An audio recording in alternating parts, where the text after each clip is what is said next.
Now, a lot of conversation is happening, as you know, and we're championing it on this channel, that it's very obvious that nuclear power needs to be part of the mix with the death, taxes and net zero 2050 that is on its way.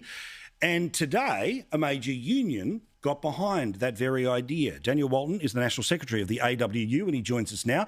Daniel, why do you think nuclear power is the option?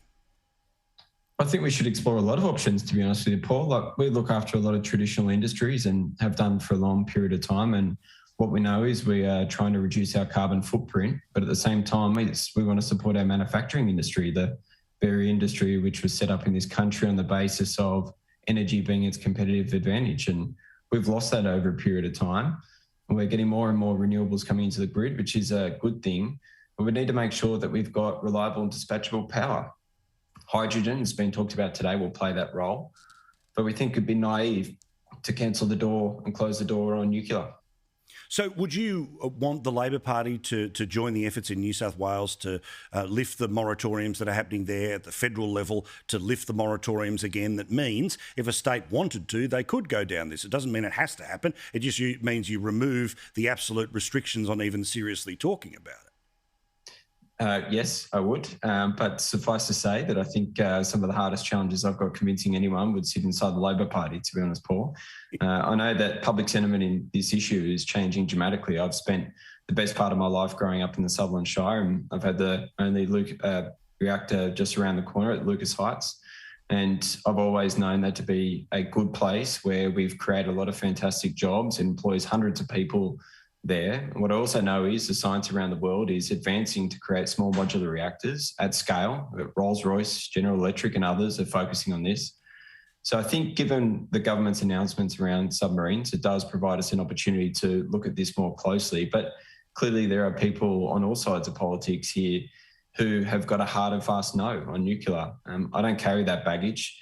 I look at it from a scientific basis. I can see that as a nation, we have a stable democracy, a stable geology, and I think we could have an industry in this place that could boom around nuclear and provide a lot of opportunities for Australians.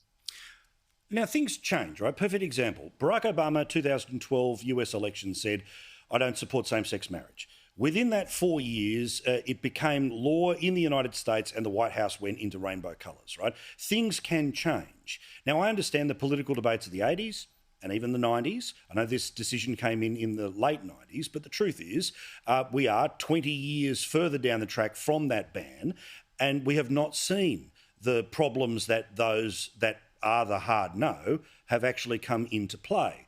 Do you think that as the players change, as the decades change, that the window changes for this as well?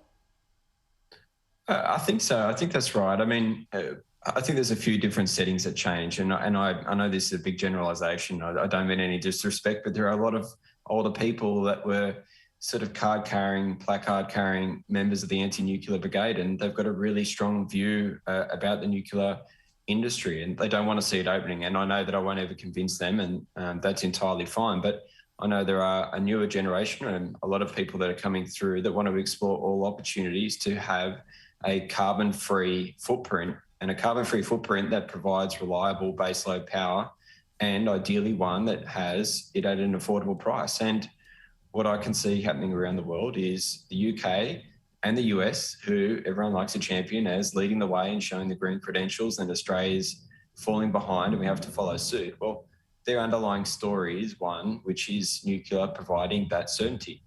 And we see a lot of disruption taking place around Europe and their energy mix at the moment. The one thing we know is for sure is that the nuclear power stations are continuing to operate and continuing to run.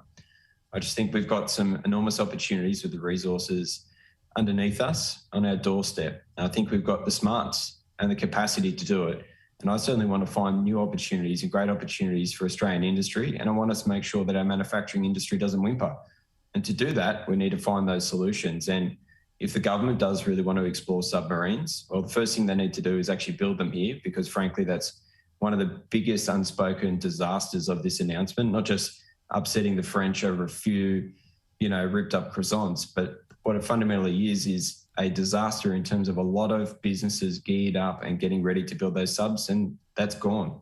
So if I was a government, I would say we're going to commit to build the subs here, and I would say that we will build the reactors here. And I would say that because the notion of having to send our subs off to sail over to the US or the UK to repair or fix them every time we have an issue in the decades to come, frankly, doesn't make a lot of sense. Yeah, I'm with you. Nice to talk to you. Thank you very much, Daniel. All the best. Cheers, Paul.